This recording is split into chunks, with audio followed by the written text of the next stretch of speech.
चलिए तो अब हम बात करते हैं नॉन एलिलिक इंटरेक्शन या इंटरजेनिक इंटरेक्शन की। तो जैसा हम लोगों ने बात करी थी कि यहाँ पे जो कैरेक्टर है, जिन कैरेक्टर्स की हम बात कर रहे हैं वो नॉन एलिलिक हैं। मतलब एक ही कैरेक्टर की बात नहीं कर रहे हैं, दो अलग अलग जीन्स एक दूसरे के ऊपर क्या इफेक्ट डालते हैं, आज हम उसकी बात करेंगे। अगर इसी चीज़ को मैं थोड़ा और अच्छे से बताऊं, तो हम लोगों ने बात करी थी जैसे होमोलोगस पेयर्स में जो हमारे क्रोमोसोम्स होते हैं और उनके एक लोकस पे कोई एक पर्टिकुलर जीन होता है, और सेम जो दूसरे पेरेंट से जीन आता है उसके पास में भी एक जीन आइदर रिसेसिव और डोमिनेंट वो भी होता है। लेकिन अब हम बात कर रहे हैं इंटरजेनिक इंटरेक्शन या नॉन एलिलिक इंटरेक्शन की। मतलब हम केवल एक ही जीन और उसके इफेक्ट्स किस तरीके से दूसरे पे पड़ रहे हैं उसकी बात नहीं करेंगे। अब हम दो अलग अलग लोकस पे दो अलग अलग जीन्स की बात कर रहे हैं। मान लीजिए यहाँ पे एक और जीन है, capital B and small B. अब हम देखने वाले हैं कि इस जीन के होने का या इस जीन के होने का आपस में क्या इफेक्ट पड़ता है। मतलब ए जीन का बी पे क्या इफेक्ट पड़ रहा है या बी जीन का ए पे क्या इफेक्ट पड़ रहा है। तो ये चीज कहलाती है non allelic interaction. Non allylic क्यों? क्योंकि अगर हम एक ही कैरेक्टर की बात कर रहे होते और एक ही लोकस पे एक ही जीन की बात कर रहे होते, तो हम या तो कैपिटल ए और स्मॉल ए की बात कर रहे होते। लेकिन अब हम बात कर रहे हैं कि दो अलग अलग लोकस पे जो दो अलग अलग जीन्स हैं डिफरेंट डिफरेंट कैरेक्टर के लिए, क्या वो भी एक दूसरे को के इफेक्ट में कुछ बदलाव ला सकते हैं? वो एक दूसरे को कुछ इन्फ्लुएंस कर सकते हैं, सप्रेस कर सकते हैं या एनहेंस कर सकते हैं, या दोनों साथ आके कोई अलग फिनोटाइपिक कलर या अलग फिनोटाइपिक चीज को दर्शा सकते हैं। तो ये चीज इस तरह का इंटरेक्शन जो कहलाता है that is called as non allelic interaction. और अब इसी के बारे में हम थोड़ा आगे समझते हैं। तो इसका पहला एग्जाम्पल है complementary gene. Two pair of non allelic genes, जैसा कि हमने बात करी non allelic genes, two pairs of non-allelic genes are essential in dominant form to produce a particular character। हमको अब ये जो नॉन एलिलिक जीन्स की हम बात कर रहे हैं, तो इसमें अब हमको चाहिए कि ये जो दो एलिलिक जीन्स हैं वो डोमिनेंट फॉर्म में हो to produce a particular character. अगर वो दोनों डोमिनेंट फॉर्म में होंगे तो वो एक पर्टिकुलर कैरेक्टर दर्शाएंगे। अगर वो डोमिनेंट फॉर्म में नहीं होंगे तो फिर वो दूसरी चीज दर्शाएंगे।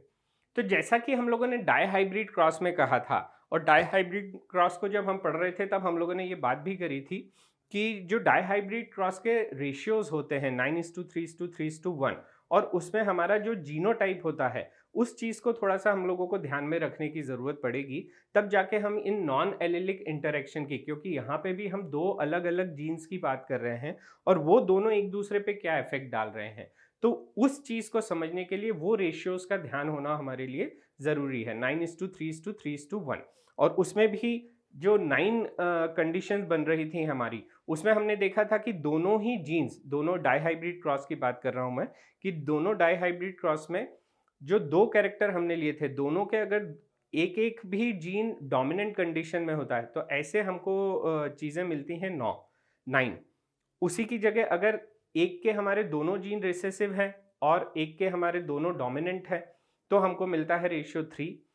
वैसे ही अगर पहले वाले के रिसेसिव हैं और दूसरे वाले के डोमिनेंट, या दूसरे वाले के डोमिनेंट और या दूसरे वाले के डोमिनेंट और पहले वाले के रिसेसिव, तो उस कंडीशन में भी 3:3 रेशियो आ जाता है। और अगर दोनों ही के जीन रिसेसिव कंडीशन में है तो फिर हमारा रेशियो आता है 1। मतलब एक प्रोजेनी हमारी ऐसी आती है जो प्योरली रिसेसिव होती है। अब इन्हीं रेशियोज को हम ध्यान में रखते हुए इनकी सिर्फ डेफिनेशन समझ के ये चीज निकाल सकते हैं कि इसमें रेशियो क्या बनेगा। तो पहले हम कॉम्प्लीमेंट्री जीन को थोड़ा सा और अच्छे से समझ लेते हैं। Colour of flowers in Lathyrus odoratus sweet pea, जो स्वीट पी होती है उसमें जो कलर के लिए जीन्स रिस्पॉन्सिबल होते हैं, उसमें किस तरीके का हमको चीज देखने को मिलती है, किस तरह से एक दो जीन्स जो है वो आपस में एक दूसरे को अफेक्ट करते हैं, उस चीज को समझते हैं। So the first cross made by Bateson and Punnett between two white sweet pea varieties that produce purple flower. तो इसमें देखने को क्या मिला कि उन्होंने दो white variety, pure white variety को जब क्रॉस किया, तब उन्होंने पाया कि इसमें जब भी जो दो व्हाइट प्योर वैरायटी को जब हम क्रॉस करवाते हैं, तो हमारे पास जो फर्स्ट जनरेशन मिलती है उसमें हमको पर्पल फ्लावर्स मिलते हैं। मतलब दोनों ही जो पेरेंट्स थे हमारे वो व्हाइट वैरायटी थे, और उसके बाद में अगली जो जनरेशन F1 जनरेशन मिली हमको, तो वो चीज़ में हमको पर्पल फ्लावर मिल गए।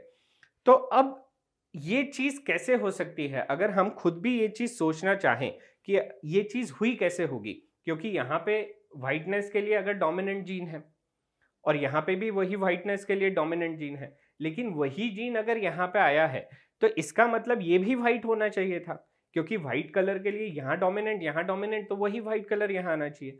लेकिन यहाँ और यहाँ पे दोनों व्हाइट होने के बावजूद भी यहाँ पे पर्पल कलर आ रहा है। इसका मतलब है कि यहाँ पे कुछ तो चीज़ है, जो ऐसी चीज़ है जो किसी पे एक्स्ट्रा इफेक्ट डाल रही है। तो ये चीज़ समझ में आती है कि हो सकता है कि यहाँ पे दो जीन्स हों जो व्हाइट कलर, जो इंडिविजुअली रहते हैं तब तो व्हाइट कलर देते हैं, लेकिन जब वो दोनों साथ में आते हैं तो हो सकता है कि वो एक डिफरेंट कलर को प्रोड्यूस करते हों। तो ऐसी ही चीज़, ये चीज़ हम लोगों ने डाई हाइब्रिड क्रॉस में पढ़ी थी कि जब दो कैरेक्टर की हम बात कर रहे हैं, दो कैरेक्टर अगर एक साथ आते हैं तो वो किस तरीके से इफेक्ट डालते हैं। तो यहाँ से भी अगर हम सोचने की कोशिश करें तो सेम थिंग हमको समझ में आती है कि हो सकता है कि ये जो वाइटनेस का कैरेक्टर है ये किसी पर्टिकुलर और जीन से आया हो, ये वाइटनेस का कैरेक्टर किसी और पर्टिकुलर जीन से आया हो, और ये दोनों जब साथ में आए हैं तो ये हमारा पर्पल कलर निकल के आता है। So a Punnett square diagram showing the inheritance pattern of the genotype and phenotype of sweet pea flower. Given the genotype, the phenotypic ratio of purple to white flowers was 9:7. अब जब F2 generation में in purple flowers को जब हम लोगों ने selfing करवाई इनकी, तो किस तरीके से आगे हमको रेशियोज देखने को मिलते हैं, वो चीज़ यहाँ पे हम समझ रहे हैं कि ये रेशियो हमारा किस तरीके से आता है। तो अपनेट स्क्वायर जब हम लोगों ने ये चीज़ बनाई तो हमारा रेशियो जो आया वो 9:7 का आया। अब उसको समझते हैं कि किस तरीके से ये रेशियो आया। तो मान लीजिए कोई दो जीन्स थे, एक था कैपिटल सी और एक है कैपिटल पी। तो अब जब भी कैपिटल सी और कैपिटल पी, मतलब ये हमारी जो कंडीशन बनेगी यहाँ पे, मान लीजिए हमारे पास में वो जो पर्पल फ्लावर आया था हमारा, अगर मैं उसको एक बार फिर से चीज़ बताऊँ आपको, तो मान लीजिए यहाँ पे जो हमारी वाइट वैरायटी थी वो थी कैपिटल सी, और दूसरा जो जीन था, ये नॉन एलिलिक पेयर की बात कर रहे हैं हम, एक एलिल में है हमारा कैपिटल सी और एक एलिल है हमारा कैपिटल स्मॉल पी या कैपिटल पी। और यहाँ पे जो सेकंड वैरायटी थी उसमें सेम थिंग थी हमारी, जो सी थे वो तो रिसेसिव थे, और जो पी जीन था हमारा वो डोमिनेंट कंडीशन में था। जब हमारे पास में ये फर्स्ट जनरेशन आई, फर्स्ट जनरेशन, तो यहाँ पे हेट्रोजाइगस कंडीशन बन जाएगी। हेट्रोजाइगस कंडीशन मतलब एक कैपिटल सी, एक हमारा स्मॉल सी, एक कैपिटल पी और एक स्मॉल पी। और इसके जब हमारे जाइगोट, जब हमारे गैमेट्स बनेंगे तो वो गैमेट्स इस तरीके से बन जाएंगे।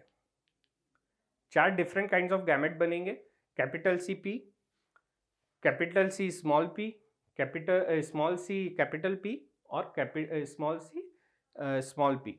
और इस तरीके से मेल और फीमेल पेरेंट दोनों के हमारे इस तरीके से ये चार चार गैमेट्स बनेंगे, और इस तरीके से हमारा एक जो है पनेट स्क्वायर डेवलप होगा। अब यहाँ पे देखने वाली क्या चीज़ है कि ये रेशियो जो निकल के आता है वो निकल के आता है 9:7।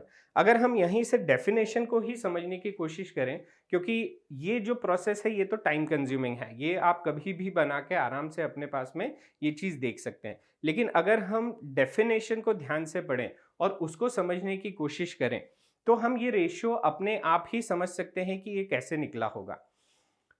अब देखिए यहाँ पे हम लोगों ने बात करी थी कि जब भी कंडीशन, ये कैसे जीन्स हैं हमारे, कॉम्प्लीमेंट्री जीन्स हैं। कॉम्प्लीमेंट्री जीन्स मतलब एक दूसरे को कॉम्प्लीमेंट करते हैं। अगर ये दोनों एक दूसरे के साथ में रहेंगे तो ये एक पर्टिकुलर कैरेक्टर प्रोड्यूस करेंगे, लेकिन अगर ये इंडिविजुअल होंगे तो ये डिफरेंट कैरेक्टर प्रोड्यूस कर रहे हैं। तो यहाँ पे ये चीज़ क्या हो रही है कि ये जब इंडिविजुअली अलग अलग डोमिनेंट कंडीशन में है तो ये व्हाइट कलर प्रोड्यूस करते हैं।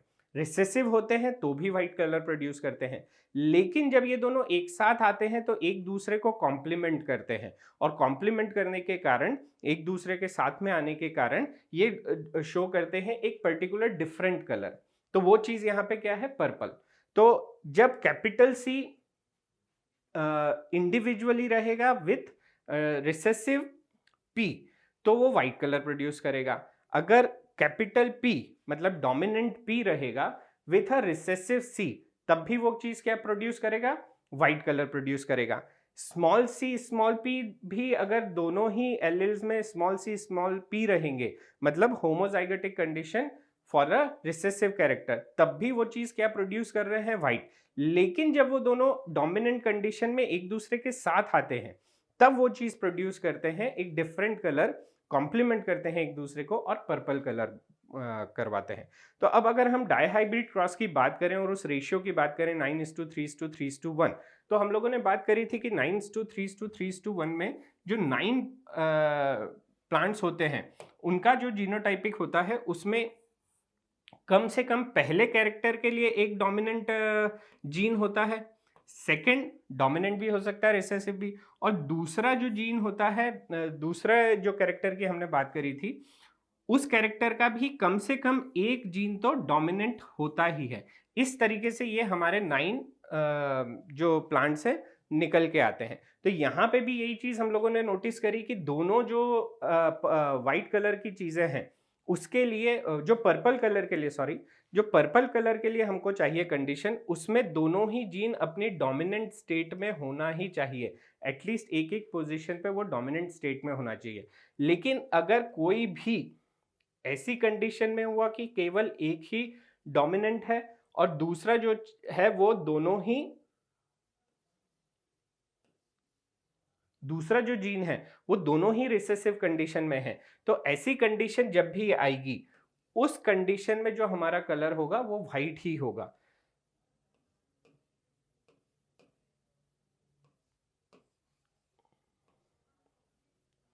तो ये जो दो कंडीशन होगी जहां पे केवल एक ही जीन हमारा डोमिनेटिंग कंडीशन में है, तो वहां पे हमारी जो भी रेशियो, जो भी हमारा कलर निकल के आएगा वो व्हाइट आएगा। तो अगर कैपिटल सी है, बाकी दोनों स्मॉल पी के साथ में है, अगर यहाँ पे कैपिटल पी है, एक हो या दोनों हो, या उसके साथ में दोनों ही रिसेसिव कंडीशन में फर्स्ट जीन हो, तो ऐसी कंडीशन में जो हमारे 3 प्लांट्स, ये 3 प्लांट दोनों आएंगे, वो दोनों ही कैसे आएंगे, वो हमारे दोनों ही व्हाइट कलर के होंगे। इसके साथ साथ में जो रिसेसिव कंडीशन है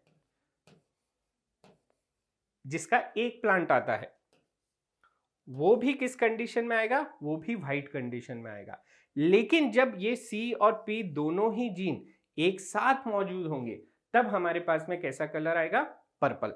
तो यहां से अगर हम डेफिनेशन को समझ के रखें और ये 9:3:3:1 का जो ब्रेकअप है उस चीज को समझ के रखें कि किस तरीके से हमारी ये चेंजेस हो रहे हैं, रेशियोज में किस तरीके से दोनों जीन एक दूसरे को अफेक्ट कर रहे हैं और उनके किस तरीके से कलर आ रहे हैं, तो इसके लिए हमको ये पन्नेट स्क्वायर की जरूरत नहीं पड़ेगी और इससे हम ऐसे ही निकाल पाएंगे कि किस तरीके का हमको रेशियो मिलेगा। तो यहाँ से आप ये चीज समझ सकते हैं। तो अब फिर से समझ लेते हैं कि हमारे जो सी, कैपिटल सी और कैपिटल पी वाली कंडीशन कितनी है, 9। तो 9 तो हमारे हो जाएंगे पर्पल फ्लावर। वहीं हमारे केवल कैपिटल सी डोमिनेंट कंडीशन में हो, बाकी पी दोनों ही रिसेसिव कंडीशन में हो, ऐसी कंडीशन कितनी बनती है, 3। दूसरा, स्मॉल सी हमारा जो है वो दोनों ही रिसेसिव हो, लेकिन कम से कम एक कैपिटल पी हो या दोनों पी हो, ऐसे भी प्लांट्स कितने बनेंगे, 3, और एक टोटली रिसेसिव होगा। तो 3 + 3 + 1 हो गया हमारा 7। तो ये रेशियो जो हमारा 9:3:3:1 था वो हो जाएगा 9:7, 3 व्हाइट, 3 व्हाइट और एक और व्हाइट। तो 3 + 3 = 6 + 1 7। तो ये रेशियो हमारा 9:7 निकल के आएगा। तो ये तो बात हो गई हमारी कॉम्प्लीमेंट्री जीन की, जिसमें हमारा रेशियो जो निकल के आता है वो 9:7 निकल के आता है। अब हम बात करते हैं एपिस्टेसिस की। तो Bateson and describe this epistasis effect in 1909। Bateson जो थे उन्होंने सबसे पहले ये जो एपिस्टेसिस इफेक्ट था इसके बारे में बताया था इन 1909 में। an interaction between a pair of loci in which the phenotype affect one of locus depends on the genotype at the second locus. Same बात जो हम लोगों ने बात करी इंटर एलिलिक जीन की, कि जो एक लोकस पे है वो दूसरे लोकस के फिनोटाइप को प्रभावित कर रहा है। मतलब एक जगह पे अगर कोई सा जीन है तो वो दूसरी जगह के जीन को या तो मास्क कर देता है, सप्रेस कर देता है, उसके इफेक्ट को सप्रेस कर देता है, या उसके इफेक्ट को मॉडिफाई करता है। तो इस चीज को हम बोलते हैं एपिस्टेसिस। मतलब यहाँ पे एक जीन जो है वो दूसरे जीन के इफेक्ट को या तो सप्रेस कर रहा है या एनहेंस कर रहा है। Epistasis is the phenomenon of the effect of one gene locus being dependent on the presence of one or more modifier gene. तो इसी चीज को हम मॉडिफायर जीन भी कह सकते हैं कि एक जीन का जो पर्टिकुलर कैरेक्टर है या वो जिसके लिए रिस्पॉन्सिबल है उसको दूसरा जीन अगर होता है तो वो उस चीज को मॉडिफाई कर देता है। एपिस्टेटिक जीन, अब जो जीन प्रेजेंट होता है जिसके प्रेजेंस के कारण ये मॉडिफिकेशन हो रहा है तो उसको बोलेंगे epistatic gene. A gene is said to be epistatic when its presence suppresses the effect of gene at another locus. जब उसकी प्रेजेंस किसी दूसरे लोकस पे जो जीन है उसको सप्रेस कर देती है तो ऐसी चीज को हम बोलते हैं एपिस्टेटिक, ऐसे जीन को हम बोलते हैं एपिस्टेटिक जीन। जब एक जीन की प्रेजेंस दूसरे जीन को सप्रेस कर देती है तो जिसकी प्रेजेंस में वो सप्रेस हुआ है वो पर्टिकुलर जीन कहलाता है आपका epistatic gene. The gene whose effect is suppresses by epistatic gene, अब जिसने सप्रेस कर दिया, जो सप्रेस हो गया वो कहलाता है आपका हाइपोस्टेटिक, वो कहलाता है आपका हाइपोस्टेटिक जीन। तो एक हो गया आपका एपिस्टेटिक जीन जो सप्रेस कर रहा है और एक हो गया आपका हाइपोस्टेटिक जीन जो सप्रेस हो रहा है। Dominance involve in intra-allelic gene while epistasis involve in inter-allelic genes। अब जो हम लोगों ने लॉ ऑफ डोमिनेंस या डोमिनेंस कैरेक्टर की बात करी थी तो डोमिनेंस कैरेक्टर और ये जो हमारे जो अभी हम एपिस्टेसिस की बात कर रहे हैं इन दोनों में डिफरेंस क्या हुआ? तो इन दोनों का ये मेन डिफरेंस है कि जो डोमिनेंस होता है वो इंटर एलिलिक जीन्स में होता है। मतलब एक ही लोकस पे जो दो जीन्स प्रेजेंट होते हैं, जैसे हमने टॉलनेस की बात करी तो टॉलनेस का जीन जो है वो होमोलोगस पेयर में एक ही लोकस पे है, जो मेल पेरेंट से आया उसके भी सेम लोकस पे और जो फीमेल पेरेंट से आया क्रोमोसोम उसके भी सेम लोकस पे जो जीन्स हैं उनका आपस में जो रिलेशन है वो कहलाता है आपका डोमिनेंट एंड रिसेसिव। लेकिन यहाँ पे हम क्या बात कर रहे हैं कि वो जो एक जीन है जो दोनों के लोकस पे है और दूसरा जीन कहीं और प्रेजेंट है इन्हीं होमोलोगस पेयर पे या कोई दूसरे होमोलोगस पेयर ऑफ क्रोमोसोम्स पे कोई दूसरा जीन मौजूद है और उसके होने के कारण इस जीन के कैरेक्टर पे क्या इफेक्ट पड़ रहा है वो चीज कहलाती है हमारी एपिस्टेसिस। तो dominance involve intra allelic genes, जो डोमिनेंस है वो इंट्रा एलिलिक जीन्स का इंटरेक्शन है, व्हाइल एपिस्टेसिस जो है वो इंटर एलिलिक जीन्स है। मतलब वो ऐसे जीन्स हैं जो एक ही लोकस पे प्रेजेंट नहीं है और जरूरी नहीं है कि ये जो जीन्स हैं वो सेम होमोलोगस पेयर पे हो, वो हो सकता है कि किसी और होमोलोगस पेयर के क्रोमोसोम पे हो और वो इस पर्टिकुलर क्रोमोसोम के इस पर्टिकुलर जीन के क्रोमोसोम को इस पर्टिकुलर जीन के इफेक्ट को सप्रेस कर रहे हो। अब जो फिनोटाइपिक रेशियो है, क्योंकि ये दो अलग अलग कैरेक्टर की हम बात कर रहे हैं और ये एक कैरेक्टर दूसरे के कैरेक्टर को इन्फ्लुएंस कर रहा है तो यहाँ पे भी फिनोटाइपिक रेशियो बदलेगा और वो किस तरीके से होता है उस चीज को हम समझ लेते हैं। तो डोमिनेंट जो एपिस्टेसिस है इसके कई सारे टाइप्स हैं। उसमें पहला टाइप आता है आपका डोमिनेंट एपिस्टेसिस। डोमिनेंट एपिस्टेसिस मतलब when a dominant allele at one locus can mask the expression of both alleles.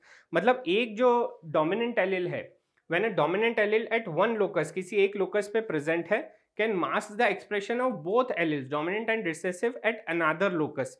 मतलब वो अगर एक प्रेजेंट है तो दूसरे के इफेक्ट को वो भले दूसरा जो जीन है वो भले डोमिनेंट स्टेट में हो या रिसेसिव स्टेट में हो, उन दोनों ही कंडीशन में वो उसके इफेक्ट को नलिफाई कर देगा या बदल देगा। It is known as dominant epistasis. तो यही चीज कहलाती है हमारी dominant epistasis. In other words, the expression of one dominant or recessive allele is masked by another dominant gene. This is also referred as to simple epistasis. और इसी चीज को हम सिंपल एपिस्टेसिस भी बोलते हैं. अब इसमें हम अगर वही 9:3:3:1 का रेशियो लेके चलें और इसमें समझने की कोशिश करें कि ये क्या कह रहा है, तो ये डोमिनेंट एपिस्टेसिस में क्या चीज कह रहे हैं ये, कि जो एक जीन है, एक पर्टिकुलर जो जीन है जो हमारे जैसे 9 में आए थे, तो एक आप अगर हम इसमें ए और बी जीन को ले लें, तो एक कंडीशन हमारी ये चीज हो जाएगी और एक हमारा हो जाएगा small A and capital B. तो ये दो कैरेक्टर के जीन्स ले लिए हमने, ए और B, capital A for dominant and small a for recessive, same way capital B for dominant and small b for recessive. अब ये जो दो कैरेक्टर हमने ले लिए हैं,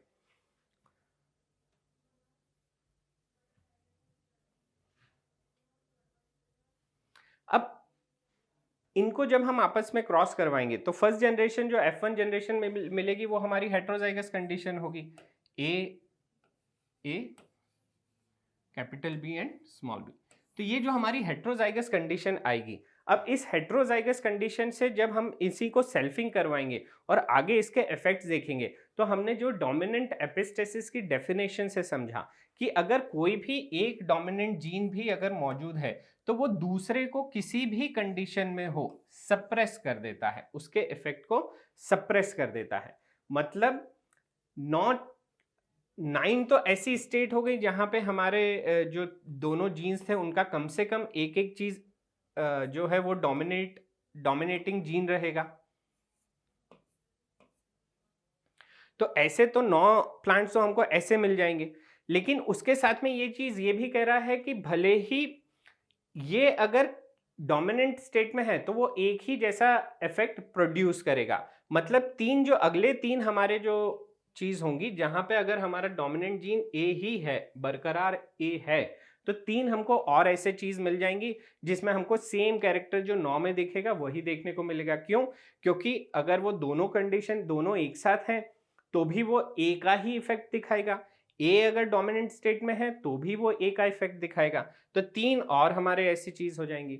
लेकिन उसके बाद में जब हमारा ए रिसेसिव कंडीशन में होगा, मतलब जब कंडीशन ये बनेगी ए एंड कैपिटल बी और इसके साथ में स्मॉल बी भी आ सकता है और कैपिटल बी, ये जब तीन कंडीशन ऐसी बनेगी तब हमको कोई दूसरा इफेक्ट देखने को मिलेगा. प्लस इसके साथ साथ में जब कोई रिसेसिव कंडीशन बनेगी तब भी हमको कोई एक अलग हमको इफेक्ट देखने को मिलेगा. तो अब हमारा रेशियो क्या हो जाएगा, क्योंकि अगर कैपिटल ए है तो हमको 9 इफेक्ट्स तो वैसे के वैसे देखने को मिलेंगे. अगर केवल एक कैपिटल ए है और उसके साथ में दोनों ही क्या है स्मॉल बी, तब भी हमको सेम इफेक्ट ही देखने को मिलता है. तो इस कंडीशन में ये दोनों चीजें फिनोटाइपिकली जब हम इन चीजों को देखेंगे तो ये चीजें जुड़ जाएंगी और हमारा रेशियो बन जाएगा 9 + 3, 9, 10, 11, 12:3:1. तो ये जो अब रेशियो हमारा निकल के आता है डोमिनेंट एपिस्टेसिस में, वो निकल के आता है 12:3:1. तो एक बार आप फिर से इस चीज को समझ लीजिए कि इसमें हो क्या रहा है. इसमें ये हो रहा है कि एक पर्टिकुलर जीन है, अगर वो अकेला भी मौजूद है तो भी वो अपना इफेक्ट देता है. अगर वो किसी दूसरे जीन के साथ में डोमिनेंट स्टेट में मौजूद है तो भी वो अपना इफेक्ट देगा. अगर दूसरा डोमिनेंट है और पहला डोमिनेंट है तो भी पहले वाले का ही इफेक्ट आएगा. मतलब दूसरा रिसेसिव हो या डोमिनेंट हो उससे कोई फर्क नहीं पड़ता, अगर पहला डोमिनेंट है तो उसी का इफेक्ट आएगा. तो इस कंडीशन में हमारे 9 + 3 जो कंडीशन बनती है जिसमें पहला जीन हमारा डोमिनेटिंग स्टेट में रहता है, तो वो चीज हो जाती है. ऐसे हमको नंबर्स मिलते हैं 12. उसी के साथ में जब हमारे सेकेंड जीन की बात करें, उसका इफेक्ट तभी शो होगा जब वो डोमिनेंट स्टेट में हो, प्लस जो फर्स्ट जीन है वो पूरा का पूरा रिसेसिव स्टेट में हो, मतलब उसके दोनों ही एलील्स रिसेसिव स्टेट में हो, तब हमको उसका इफेक्ट देखने को मिलेगा. तो ऐसी कंडीशन हमको मिलती है 3. तो इसलिए यहाँ से रेशियो हो गया 12:3 और एक तो हमारा रिसेसिव है ही, तो उसका एक अलग इफेक्ट मिल जाएगा। तो हमारा यहाँ पे रेशियो जो बन के आ रहा है वो बन के आता है 12:3:1। अब वहीं हम रिसेसिव एपिस्टेसिस की बात कर लें तो रिसेसिव एपिस्टेसिस में क्या हो रहा है? When recessive alleles at one locus mask the expression of both dominant and recessive alleles at another locus. मतलब जब भी कोई जब भी recessive alleles at one locus किसी एक locus पे particular आ जाते हैं तो mask the expression of both dominant and recessive alleles at another locus. दूसरे locus के भी वो alleles को के इफेक्ट को सप्रेस कर देते हैं। It is known as recessive epistasis. अब ये चीज कहलाती है आपकी recessive epistasis. This type of gene interaction is known as supplementary epistasis. इसी का एक और नाम भी है जिसको हम बोलते हैं सप्लीमेंट्री एपिस्टेसिस। इसका एक एग्जाम्पल भी दिया हुआ है। A good example of such gene interaction is found for green colour इन मेज। मेज में जो ग्रेन का कलर होता है, कलर ऑफ मेज, वो चीज इसी एपिस्टेसिस के द्वारा, रिसेसिव एपिस्टेसिस के द्वारा कंट्रोल करी जाती है।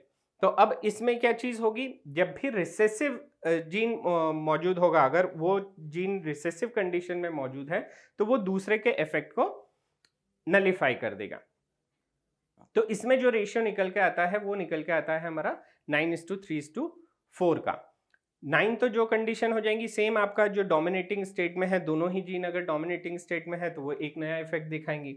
एक हमारा रिसेसिव स्टेट में है और दूसरा हमारा डोमिनेटिंग स्टेट में है तो तीन ऐसी चीजें बन जाएंगी। लेकिन जो अगला जीन जो है वो अगर हमारा रिसेसिव स्टेट में है तो वो दूसरे के इफेक्ट को सप्रेस कर देगा या उसको मास्क कर देगा। और एक जो हमने रिसेसिव, फुल रिसेसिव कंडीशन की बात करी तो उसमें भी जो हमारा पहला जीन होगा वो भी दोनों रिसेसिव कंडीशन में होंगे, तो वो उसके इफेक्ट को भी, बोथ रिसेसिव के इफेक्ट को भी मास्क कर देगा। और इस तरीके से हमको जो कंडीशन मिलेगी, क्योंकि पहला जीन जो है हमारा रिसेसिव स्टेट में आना चाहिए, जैसे अगर फिर से हम बात करें वही कंडीशन, यहाँ पे ये चीज जो लिखी हुई है कि 9 तो हमको दोनों डोमिनेंट स्टेट में मिल जाएंगे और एक हमको जो पहला वाला हमको चाहिए किस स्टेट में? रिसेसिव। मान लीजिए हम यहाँ पे रिसेसिव एपिस्टेसिस की बात कर रहे हैं, वो ए जीन के लिए बात कर रहे हैं। तो ए जीन के जब भी रिसेसिव कंडीशन में होगा तो वो दूसरे को मास्क कर देगा। तो अब यहाँ तो डोमिनेंट स्टेट में है तो हमारे 9 प्लांट्स तो हमको ऐसे मिल जाएंगे फर्स्ट कंडीशन वाले। सेकेंड कंडीशन में फिर से अगर हमारा ए डोमिनेंट स्टेट में है तो वो एक अलग रेशियो दे देगा, दैट इज 3।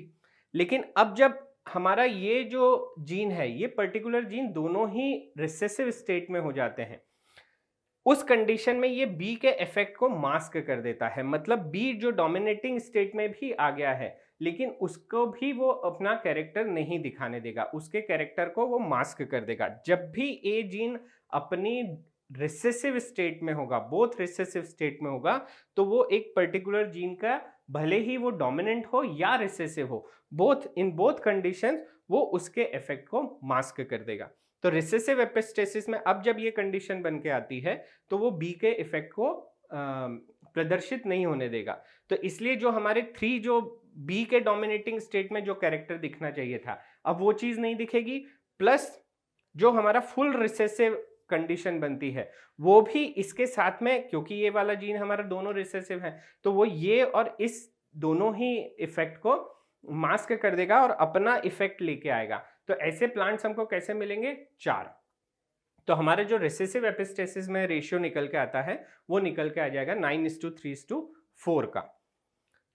वहीं अब हम अगर आगे बढ़ें तो बात करते हैं डुप्लीकेट रिसेसिव एपिस्टेसिस की। अब डुप्लीकेट रिसेसिव एपिस्टेसिस की अगर हम बात करें, when recessive alleles at either of the 2 loci can mask the expression of dominant alleles at the 2 loci, it is called duplicate recessive epistasis. This is also known as complementary epistasis, जो हम लोगों ने अभी बात करी थी complementary epistasis की, जो सबसे पहले हमने बात करी थी।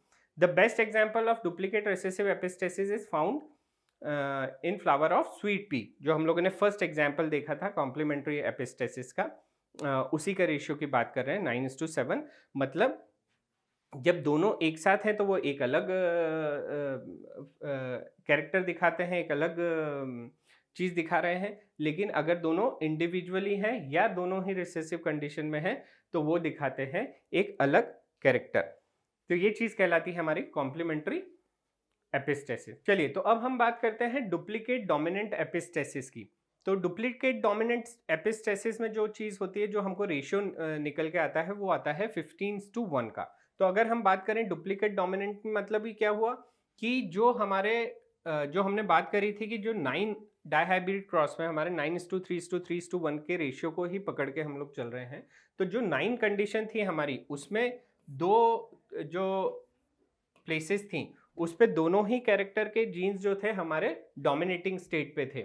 तो डोमिनेटिंग स्टेट में होने के कारण मतलब एक कैपिटल ए रहेगा और कम से कम एक कैपिटल बी रहेगा। ऐसे हमको 9 प्लांट्स हमको ऐसे मिलेंगे जिसमें ये दोनों ही डोमिनेटिंग स्टेट में हो। लेकिन अब इसके बाद में ये बात क्या कर रहे हैं कि when a dominant allele at either of the two loci can mask the expression of recessive alleles, मतलब दोनों ही लोकेशन पे अगर एक भी डोमिनेंट जीन है तो वो रिसेसिव के इफेक्ट को मास्क कर देगा। दैट मीन्स जो अगले हमारा रेशियो बनता है कि अगर ये दोनों ही रिसेसिव कंडीशन में है और बी ही केवल एक डोमिनेटिंग स्टेट में है, या तो दोनों तरफ दोनों प्लेसेस पे, या एक भी प्लेस पे अगर बी है तो उसके भी जो 3 इफेक्ट होंगे, प्लस जो अगर ए जीन है वो ही अगर केवल एक प्लेस पे या दोनों प्लेसेस पे डोमिनेटिंग स्टेट में है और उसके भी जो भी 3 इफेक्ट, जो 3 प्लांट्स निकल के आएंगे, ये सारे ही एक जैसा ही इफेक्ट देंगे। मतलब जो भी जीन्स हैं वो दूसरे के रेसेसिव के इफेक्ट को नलिफाई कर देते हैं या मास्क कर देते हैं। तो इन सारी ही कंडीशन में हमको एक ही जैसे प्लांट्स देखने को मिलेंगे जो एक ही तरह का कैरेक्टर दिखाएंगे। केवल जब हमारे दोनों ही जीन रिसेसिव पोजीशन में होंगे तभी हमको कोई अलग चीज देखने को मिलेगी। तो ऐसी कंडीशन कितनी बनेगी? केवल एक। तो ये वाला जो एपिस्टेसिस है ये कहलाता है डुप्लीकेट डोमिनेंट एपिस्टेसिस। और यहाँ पे क्योंकि ये सारे प्लांट्स हमारे एक ही कैरेक्टर दिखाएंगे, एक ही चीज दर्शाएंगे, फिनोटाइपिकली एक ही कैरेक्टर को दिखाएंगे, तो ये चीज हमारी बन जाती है 9+3+3 दैट इज 15:1। तो ये हमको रेशियो दिखाते हैं 15:1 का। When a dominant allele at either of two places, यहां पे ध्यान देने वाली बात है, either of two loci can mask the expression of recessive allele. ये रिसेसिव एलील के एक्सप्रेशंस को मास्क कर देते हैं at the two loci. It is known as duplicate dominant epistasis, और ये चीज कहलाती है आपकी डुप्लीकेट डोमिनेंट एपिस्टेसिस। तो मेन चीज यहाँ पे ये है कि आपको इन सारी चीजों के एटलीस्ट रेशियोज याद होना चाहिए। लेकिन रेशियोज मगअप करने की बजाय अगर आप उसकी सिर्फ डेफिनेशन को समझ लें, और वो जो हमारा डाइहाइब्रिड क्रॉस का जो रेशियो था 9:3:3:1 का, उसी को अगर अच्छे से समझने की कोशिश करें कि किस कंडीशन में हमारे किस तरह के रेशियोज मिलेंगे, तो ये चीजें आपको रटना नहीं पड़ेंगी। केवल आप नाम सुन के ही समझ जाएंगे कि हाँ इसमें क्या रेशियो बन के आएगा, या रेशियो से आपको ध्यान हो जाएगा कि इस रेशियो में क्या चीजें हो रही है, तो वो चीज, वो इफेक्ट किस चीज के कारण आता है या किस एपिस्टेसिस के कारण आ रहा होगा। अब वहीं अब अगले चीज को बात कर लेते हैं, duplicate genes with cumulative effect. Duplicated genes with commutative effect occurs if the dominant condition either homozygous or heterozygous at either locus but not both produces the same phenotype। अब यहाँ पे क्या चीज हो रही है, थोड़ा उसको समझते हैं। Duplicated genes with commutative effect occurs if the dominant condition either homozygous or heterozygous at either location but not both produces the same phenotype। मतलब यहाँ पे क्या हो रहा है कि जो जब दोनों एक साथ रहते हैं तब तो वो चीज एक अलग इफेक्ट प्रोड्यूस करते हैं, लेकिन अगर दो इंडिविजुअली वो हैं, इंडिविजुअली अगर हम ये चीज देखी जाए, जो हमारी थी 3:3, ये तो हो गया हमारा 9 और ये हो गया हमारा 3:3, और ये तो हमारा सिंपल सा बना रहा है। तो 9 प्लांट जब दोनों ही डोमिनेटिंग स्टेट में होते हैं, दोनों ही कैरेक्टर डोमिनेटिंग स्टेट में होते हैं, तब वो एक अलग इफेक्ट दिखाते हैं। लेकिन जब वो इंडिविजुअली अलग अलग होते हैं, मतलब एक होगा डोमिनेट स्टेट में, दूसरा हमारा रिसेसिव होगा टोटली, और दूसरा डोमिनेटिंग स्टेट में होगा और पहला रिसेसिव स्टेट में होगा, तब वो एक ही जैसा इफेक्ट दिखाते हैं। तब रेशियो हमारा निकल के आएगा 9:6:1, और ये जो कहलाता है वो कहलाता है हमारा डुप्लीकेट जीन विथ कम्युलेटेटिव इफेक्ट, जो हम लोगों ने कम्युलेटेटिव इफेक्ट की बात करी थी। अगली जो एपिस्टेसिस आ रही है वो आ रही है हमारी dominant recessive interaction. Dominant recessive interaction मतलब किस तरीके से डोमिनेंट और रिसेसिव का इंटरेक्शन हो रहा है। Dominant suppression occurs when the dominant allele of one gene suppresses the expression of dominant allele of second gene. जब dominant suppression occurs when the dominant allele of one gene, एक जीन का dominant pair, one gene suppresses the expression of dominant allele of the second gene, दूसरे के second gene के एक्सप्रेशन के dominant के एक्सप्रेशन को सप्रेस कर देता है। Only two F2 phenotype results when a dominant genotype at one locus, example A, यही बात हम लोग कर रहे थे, and the recessive genotype at the other BB produce the same phenotypic effect. Thus capital A पहले का ए जीन डोमिनेंट स्टेट में हो, दूसरे का ए जीन डोमिनेंट स्टेट में हो, पहले का ए जीन डोमिनेंट स्टेट में हो लेकिन बाकी सेकंड वाला जो जीन है वो दोनों ही रिसेसिव हो, या सारे के सारे रिसेसिव कंडीशन में हो। ये तीनों ही केस में हमारा जो इफेक्ट आएगा वो सेम का सेम आएगा। केवल एक ही कंडीशन बनती है जब हमारा पहला जीन जो है वो रिसेसिव, फुली रिसेसिव स्टेट में हो, और दूसरा जीन जो है वो उसका कम से कम एक एलील डोमिनेंट स्टेट में हो, तो वो एक अपना इफेक्ट दिखाएगा। तो यहाँ से आप अगर कैलकुलेट करना चाहें तो ये चीज़ कर सकते हैं कि इसमें हमारा इफेक्ट क्या आएगा, 9 + 3 = 12 + 1 13, 13:3 का रेशियो आ जाता है। तो डोमिनेंट रिसेसिव इंटरेक्शन ये कहलाता है हमारा 6th टाइप ऑफ एपिस्टेसिस। तो यहाँ पे ये हमारा जो है एपिस्टेसिस का चीज़ ख़त्म होती है, और ये एग्जाम्पल है। आप लोगों के लिए जो चीज़ इंपॉर्टेंट है वो इम्पॉर्टेंट है कि इस चीज़ को थोड़ा सा समझना, बेसिकली इनके रेशियोज़ याद रखना। हमने जो ये 6 अलग अलग तरीके की एपिस्टेसिस देखी, इसमें जो ये मेन जो आपकी 2 रेशियोज़ हैं शुरू के, ये इंपॉर्टेंट हैं। डोमिनेंट एपिस्टेसिस दैट इज 12:3:1 का रेशियो, एंड रिसेसिव एपिस्टेसिस 9:3:4 का रेशियो। ये रेशियो आपको हर एक के अगर याद रहे तो ये चीज़ ज़्यादा फायदेमंद रहेगी।